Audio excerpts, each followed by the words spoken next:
Thank you. I thought I decided who I was going to vote for, and then I heard all those mean things being said. I'm like, oh my goodness, who are they talking about? Sometimes when we read the newspaper, that's what my wife and I say, who are they talking about?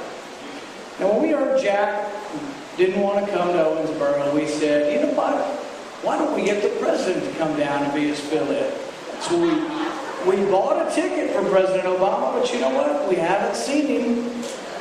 Haven't seen him the whole campaign season. I don't think we will see him. Why won't Jack campaign with the president? Because the president is wrong on every major issue of life.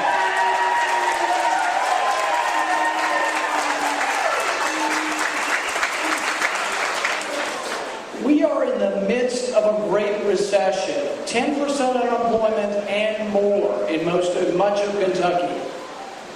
Right here in Owensboro, Henderson, Hallsville, we have 1,600 aluminum jobs.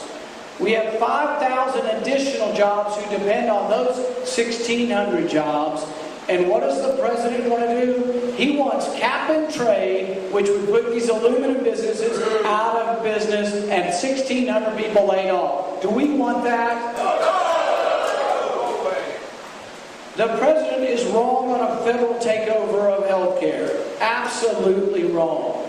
It will cause more loss of jobs. It creates uncertainty. And you can bet one thing, Obamacare is going to be higher premiums for everyone involved. We can't let it happen. Now some would say, now Rand Paul, he's extreme. You know what's extreme? What's extreme is a $2 trillion deficit.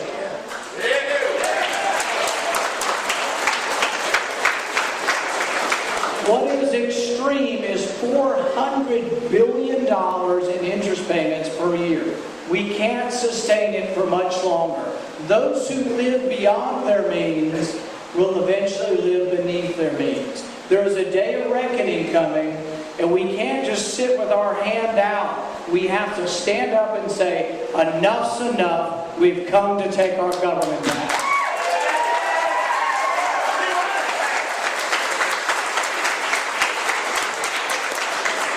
Now, when I talk about $400 billion interest payments, people say, it's hard to fathom. How do you even imagine $1 billion? Well, 1 billion seconds ago, my parents were children. 1 billion minutes ago, Jesus was alive. 1 billion hours ago was the Stone Age. But $1 billion ago, at the rate the government spends it, was 6 minutes ago. It is out of control. It's going to take a citizen, not a career politician, to fix the situation.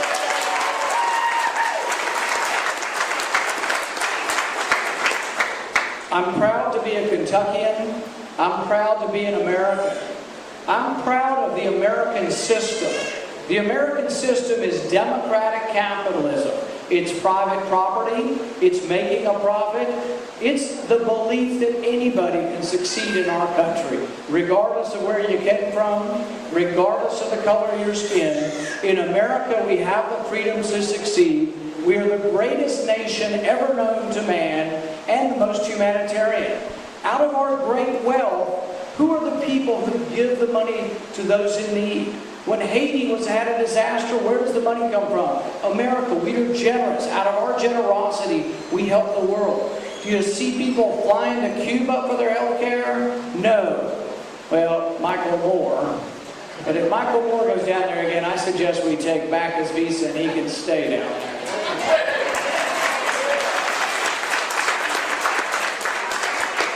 This election will be about competing visions for America. The president's vision is more government, more census workers, and we'll grow out of the recession by just spending more money. But it all has to come from somewhere. We're borrowing it from China. We owe China $800 billion, Japan $700 billion. The list goes on and on. Our vision for how we get out of this recession is free up the individual business men and women in Owensboro, let you keep more of your money, let you produce the job.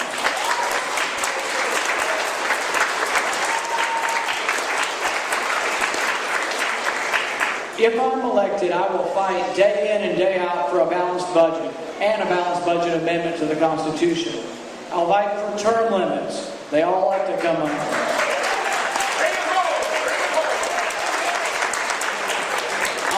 I'll fight to have them read the bills, for goodness sakes. I propose they wait one day for every 20 pages. That'll keep them busy for a while. I propose that they point to where in the Constitution they get the authority for the bills.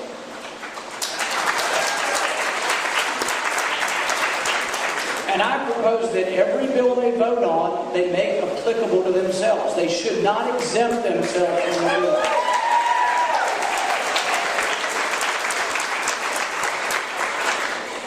If I'm elected, I will vote for limited constitutional government, for the most freedom for the most people, and I will always keep that in mind, that the way we grow out of recession, the way we grow our economy, the way we grow as a country is through maximizing freedom.